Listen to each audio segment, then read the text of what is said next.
Some time later there was an incident involving a vineyard belonging to Naboth the Jezreelite. The vineyard was in Jezreel, close to the palace of Ahab king of Samaria. Ahab said to Naboth, "Let me have your vineyard to use for a vegetable garden, since it is close to my palace.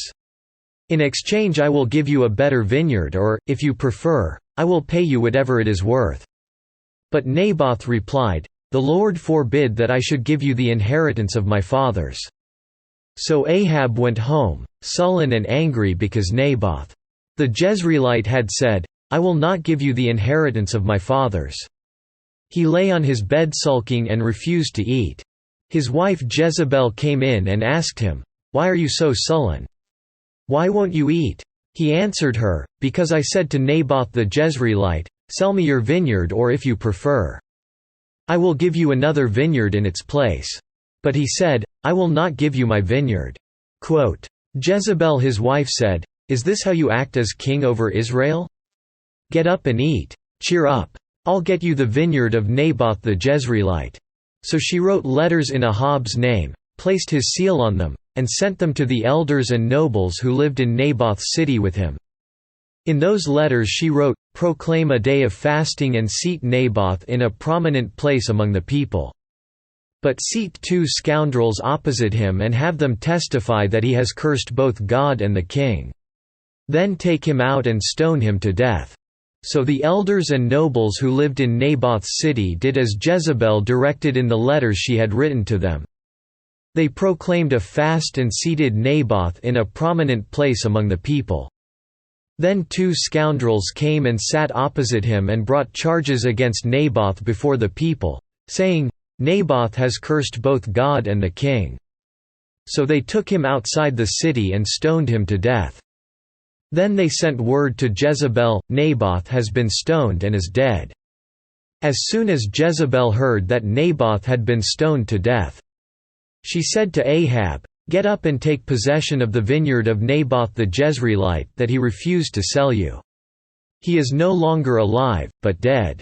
When Ahab heard that Naboth was dead, he got up and went down to take possession of Naboth's vineyard. Then the word of the Lord came to Elijah the Tishbite, "Go down to meet Ahab king of Israel, who rules in Samaria. He is now in Naboth's vineyard, where he has gone to take possession of it. Say to him, 'This is what the Lord says, have you not murdered a man and seized his property?' Then say to him, 'This is what the Lord says in the place where dogs licked up Naboth's blood. Dogs will lick up your blood, yes, yours.'" Ahab said to Elijah, "So you have found me, my enemy." "I have found you," he answered, "because you have sold yourself to do evil in the eyes of the Lord. I am going to bring disaster on you. I will consume your descendants and cut off from Ahab every last male in Israel, slave or free. I will make your house like that of Jeroboam, son of Nebat, and that of Baasha son of Ahijah, because you have provoked me to anger and have caused Israel to sin." And also concerning Jezebel the Lord says, "Dogs will devour Jezebel by the wall of Jezreel. Dogs will eat those belonging to Ahab who die in the city, and the birds of the air will feed on those who die in the country." There was never a man like Ahab, who sold himself to do evil in the eyes of the Lord, urged on by Jezebel his wife.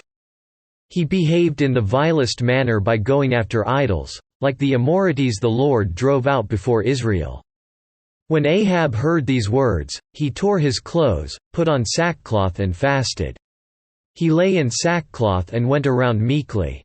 Then the word of the Lord came to Elijah the Tishbite. "Have you noticed how Ahab has humbled himself before me? Because he has humbled himself, I will not bring this disaster in his day, but I will bring it on his house in the days of his son."